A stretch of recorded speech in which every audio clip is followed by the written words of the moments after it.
There's a lot of folks though that are just starting out their career, right? And just getting into stuff. And I want you to maybe talk a little bit to them around like your career path and like, how did you, meander your way on into like talent buying? Like how did that come about? And how can someone else kind of do something similar? Yeah. I think the core of that question, I would say, is whoever it is that you're working with today, tomorrow, whoever you're on screen with right now, or just everything in the foundation of your early years of the career. It's a big industry, but at the same time, it's a really, really small industry. And I think it is very likely that you're going to run into this person, that person, and the other person. And they're always going to remember what that first impression was. And I think you can recover from a bad impression. Everybody deserves a second chance. But I'll say for me, I was in a 15-passenger van, and I was in a rock and roll band. And then I always was kind of flipping back and forth from industry to artist.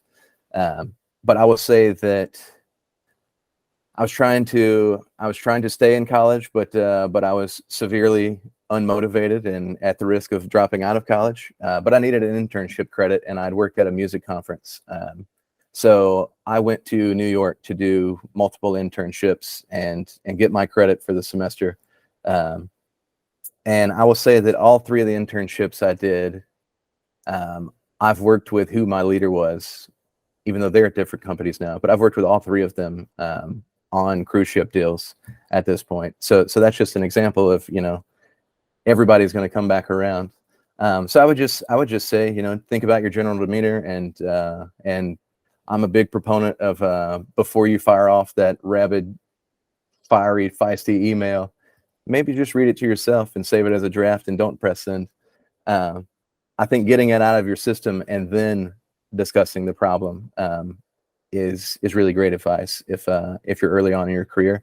And then I would say just take every opportunity that you can. I think I would still say that now. I think